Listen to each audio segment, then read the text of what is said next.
Madame la ministre, monsieur le rapporteur, mes chers collègues, nous examinons aujourd'hui les crédits consacrés aux anciens combattants.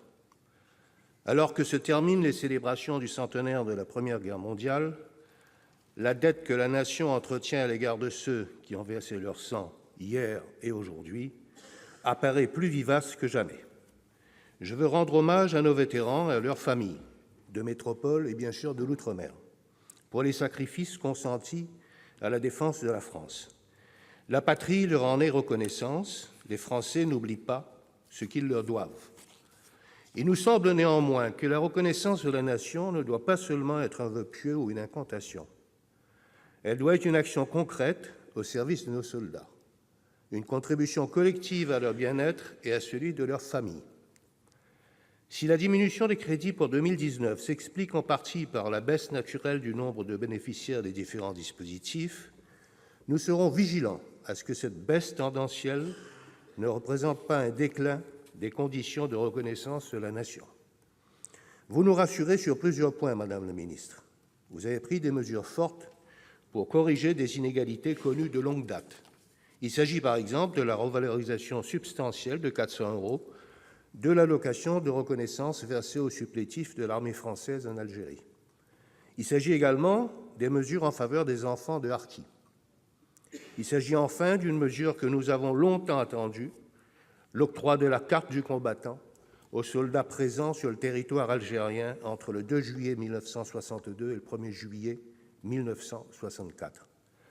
Ces mesures sont autant de promesses tenues que nous saluons, comme nous saluons, Madame la ministre, votre volonté de passer en revue l'ensemble des questions en suspens avec le monde des anciens combattants.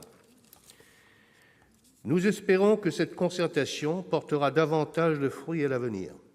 Toutefois, malgré ces avancées, des injustices persistent et on peut noter la relative timidité de ce budget, notamment la très faible revalorisation des pensions militaires d'invalidité. Cela dit, ce budget est également marqué par un souci bienvenu de la transmission, notamment à la jeunesse. Je pense à un dispositif comme le service militaire volontaire qui permet aux armées d'insérer chaque année près de 1 000 jeunes en difficulté dans l'emploi durable. Il s'inspire du service militaire adapté, trop peu connu en métropole, mais qui fait des merveilles pour l'emploi des jeunes en outre-mer. Je pense également à l'érection du monument pour les OPEX, qui permettra aux citoyens de rendre hommage aux soldats tombés pour leur défense. Toutes ces initiatives sont bienvenues.